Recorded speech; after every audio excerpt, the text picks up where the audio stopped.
warahmatullahi wabarakatuh. Selamat siang semuanya. Terima kasih telah menyempatkan waktunya untuk hadir pada presentasi pada hari ini. Yang terhormat pada Mistika Febriani MPD selaku dosen pengampu mata kuliah bimbingan dan konseling karir pada hari ini.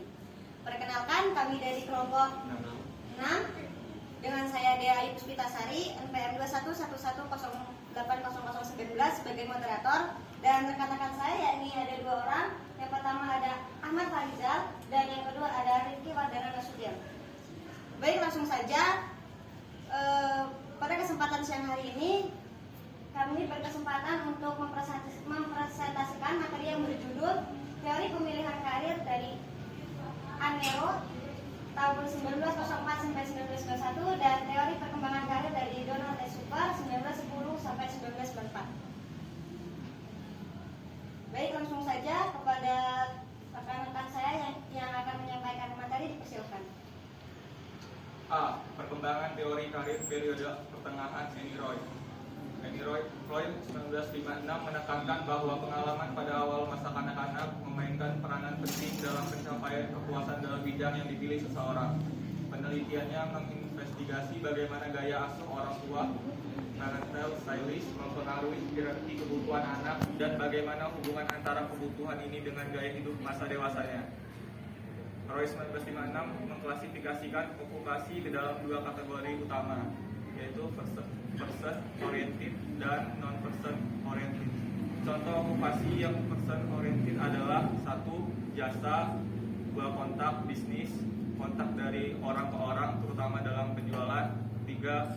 Manajerial, 4. Kebudayaan umum, 5. Seni dan hiburan. Dan contoh okupasi yang non person oriented adalah dalam bidang 1. Teknologi, 2. Pekerjaan di luar ruangan, pertanian, kehutanan, pertambangan, dan sebagainya. Dan yang terakhir adalah ilmu pengetahuan. B. Perkembangan teori karir periode pertengahan Donald S. Super. Proses perkembangan karir Donald S. Super disebut juga dengan proses perkembangan karir sepanjang hayat atau selama rentang kehidupan manusia. Super berfokus pada pertumbuhan dan arah sejumlah persoalan karir yang dihadapi oleh individu dalam periode tertentu pada rentang kehidupannya. Menurut Suherman 2013, Sharp 1992 menjelaskan bahwa teori perkembangan karir super didasarkan dari sebagai teori seperti Frontdig, Bandura, Fred, Jung, Adler, Rank, Murray, Maslow, Alport, dan sebagainya. Super selanjutnya mengembangkan sebuah asumsi pada teorinya bahwa manusia dari aspek psikologis, kondisi genetik, geografis, bangsa, dan budaya memberi pengaruh terhadap perkembangan karir individu. Proses di mana individu mengenali dirinya dan lingkungannya secara komprehensif menjadi jalan bagi individu.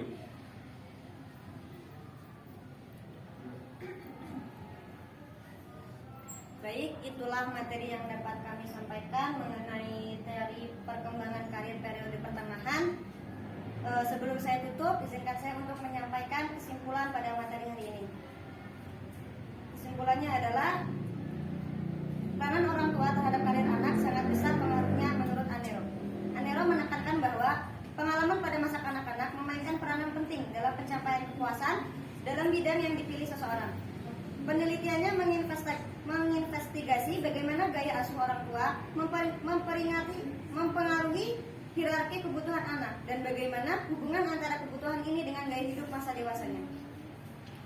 Sedangkan teori Donald Super adalah yang pertama, setiap individu mempunyai potensi yang dapat dikembangkan melalui tahapan proses. Yang kedua, konsep diri merupakan pandangan individu terhadap kemampuannya sendiri dengan mencocokkan kebutuhan kerja yang akan dijalankan nanti. Yang ketiga, faktor yang mempengaruhi perkembangan karir individu yaitu faktor dalam dirinya seperti kemampuan intelektual dan faktor di luar dirinya seperti lingkungan, ekonomi, keluarga, dan lain sebagainya. Dan yang terakhir yaitu ada dalam setiap tahap proses perkembangan terdapat tugas-tugas perkembangan yang harus dicapai oleh individu. Itulah kesimpulan yang dapat saya sampaikan. Sebagai penutup, saya ucapkan terima kasih kepada Mistika selaku dosen pengampu dan kepada teman-teman yang telah berpartisipasi pada presentasi hari ini. Saya Dea Ayu Puspitasari dan kelompok 6 pamit undur diri. Mohon maaf apabila ada kesalahan dan kepada Allah kami mohon ampun. Saya akhiri, wassalamualaikum warahmatullahi wabarakatuh.